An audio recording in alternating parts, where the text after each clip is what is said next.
So, hi Vinay, welcome back to this another episode of the White Collar. And हमने आपके साथ previous episode में बात करी थी and we talked about your college life, internship, in first internship at Geo and how you got your internship through referral at Google India. And in this episode, we deeper into Vinay's journey as a full-time employee at Google India, and we will explore how internships help him to secure this position. And he will also share us his experience working at Google India, challenges faced along the way.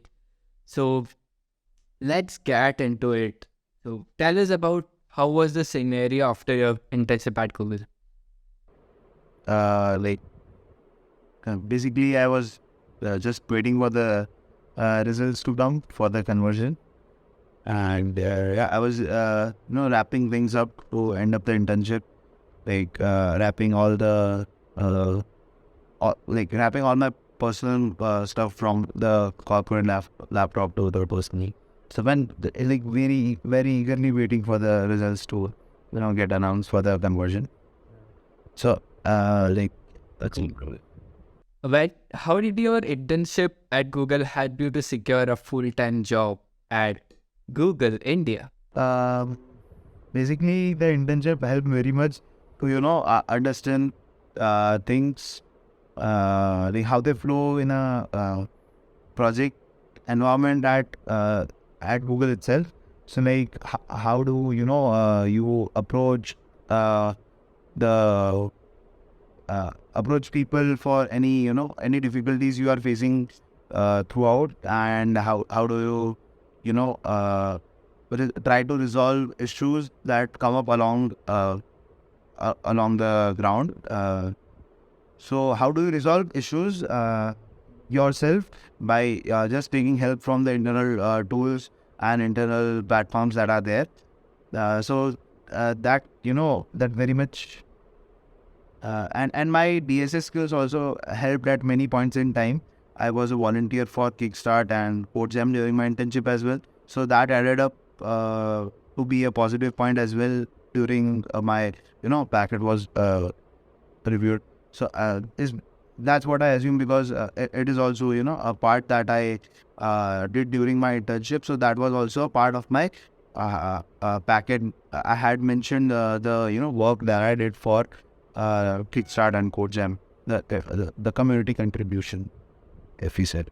So yeah, I had mentioned that. So basically, all in all, DSS skills and learning how things flow at Google helped me secure the job.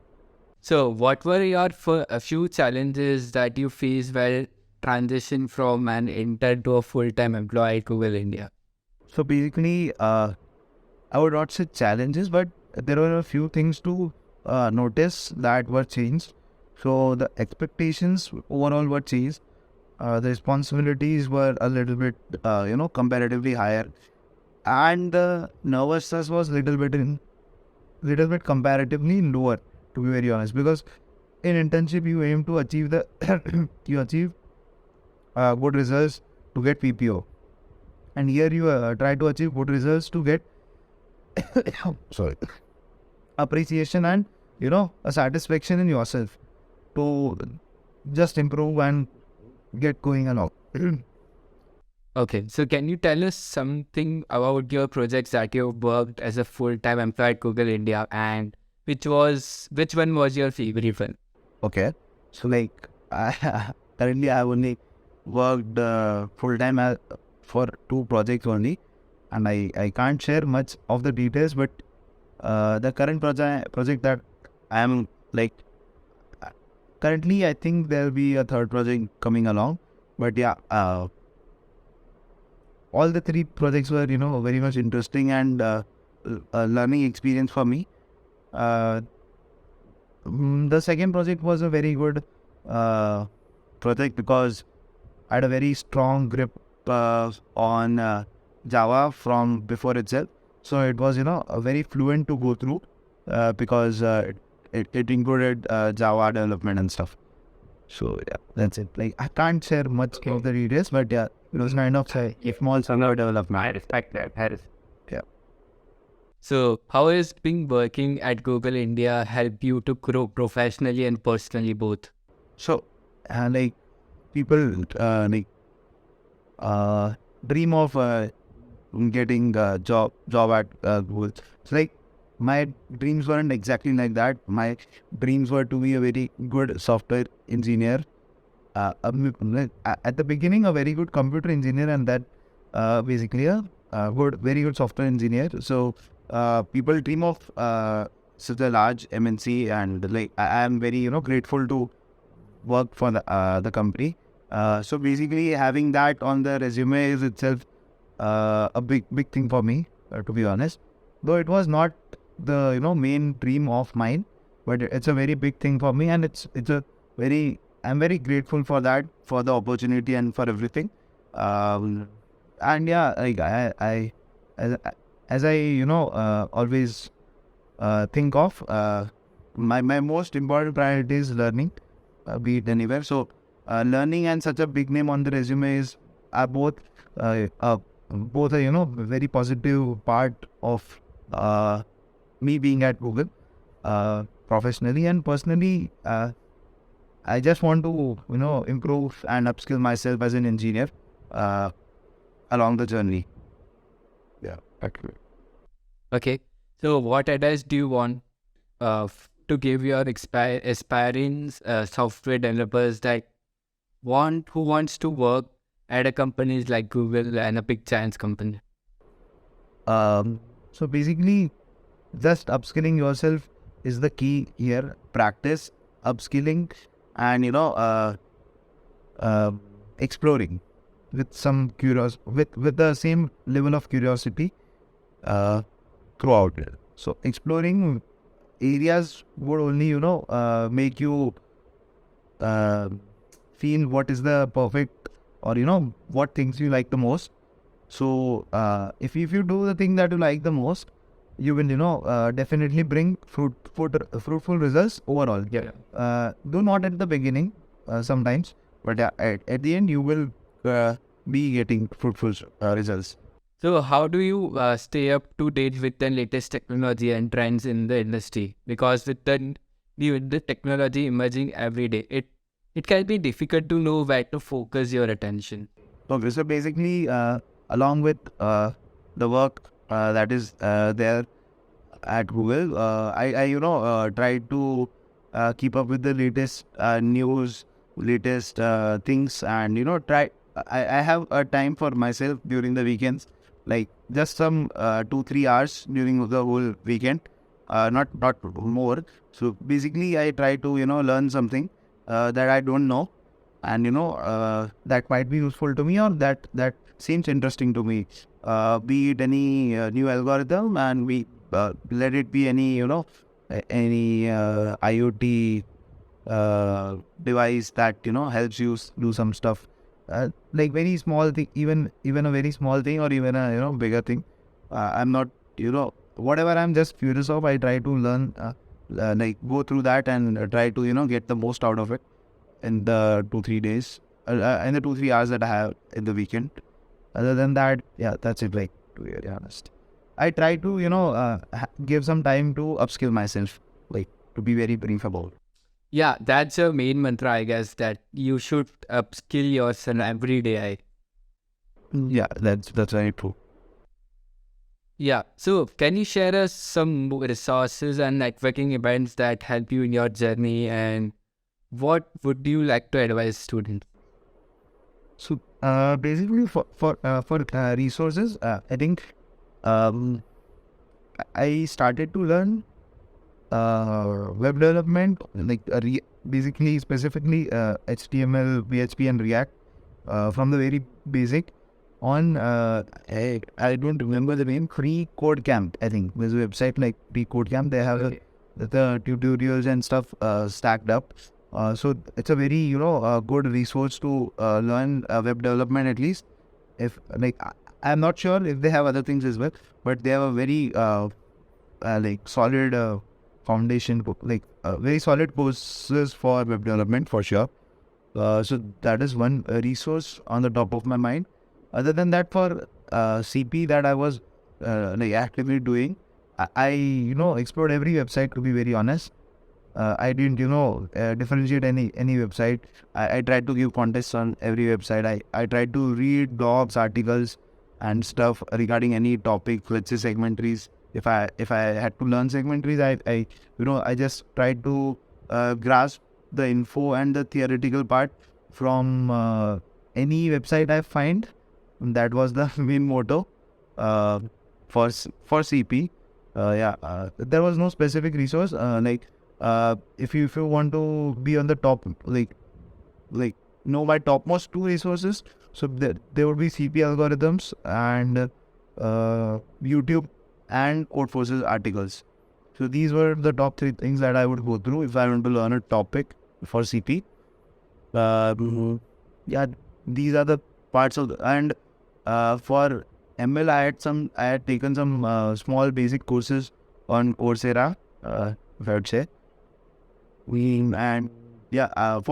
cybersecurity and IoT, I went through some research papers to because since I wanted to write the research paper in that area, write a research paper in that area. I went through some research papers to go through the field a little bit and try to do some small projects on a very small level to understand the field better.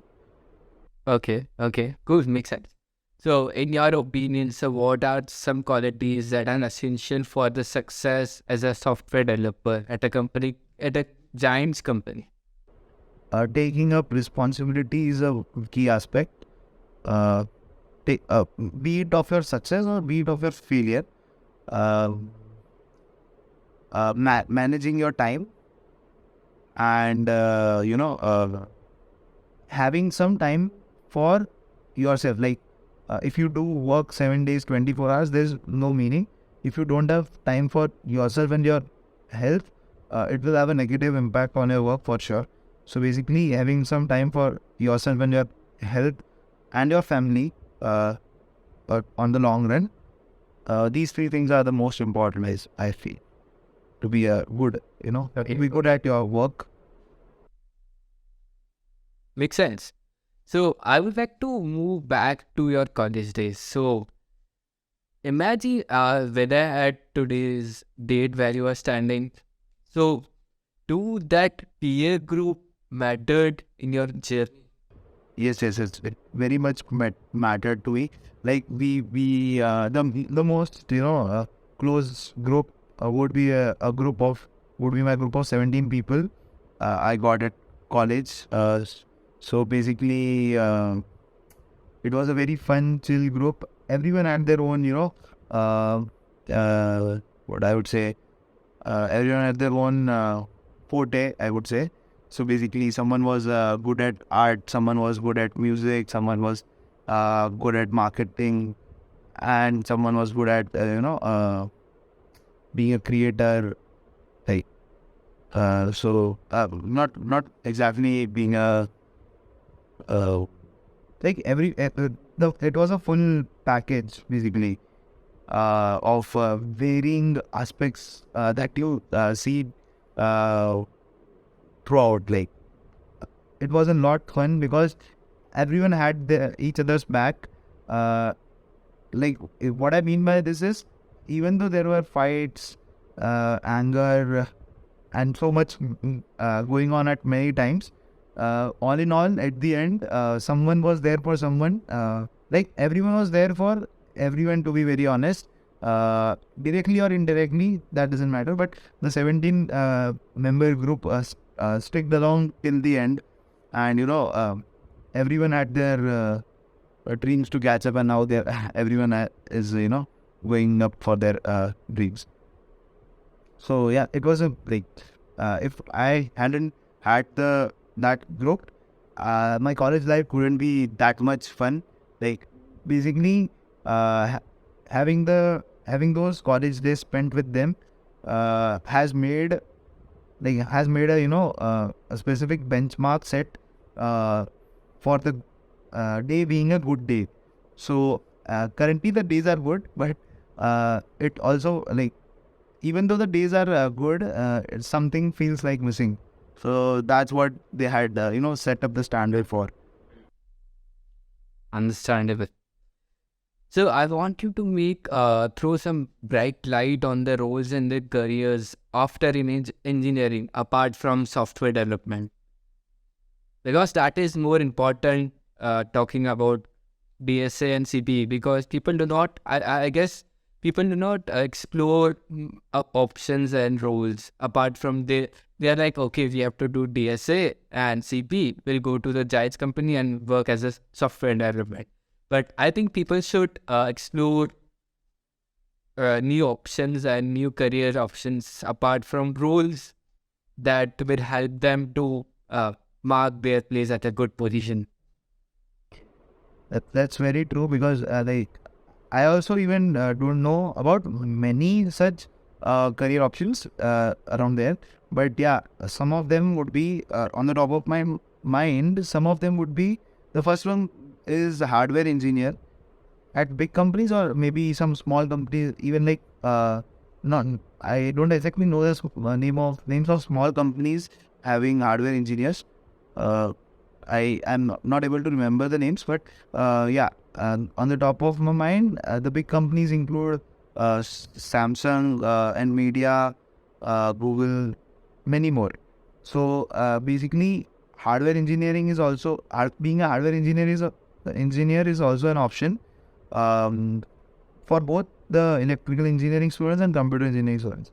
And there is no such restriction of what engineering you do, because I have seen many people from different backgrounds, let's say mechanical engineering, joining as a software engineer at Google after being an ML engineer at some other company for 2 or 3 years. So I don't think the engineering branch matters more, but the people who don't know about the know whether these whether the engineering branch matters or not, I would like to say it basically doesn't matter the most. And you can try out different fields even though you are from non-CS backgrounds. And leaving from the technical leaving the technical stuff aside, you can try out being going for marketing, finance, being an MBA, or business strategist, if you are very much interested in business, or doing MBA, if I would say.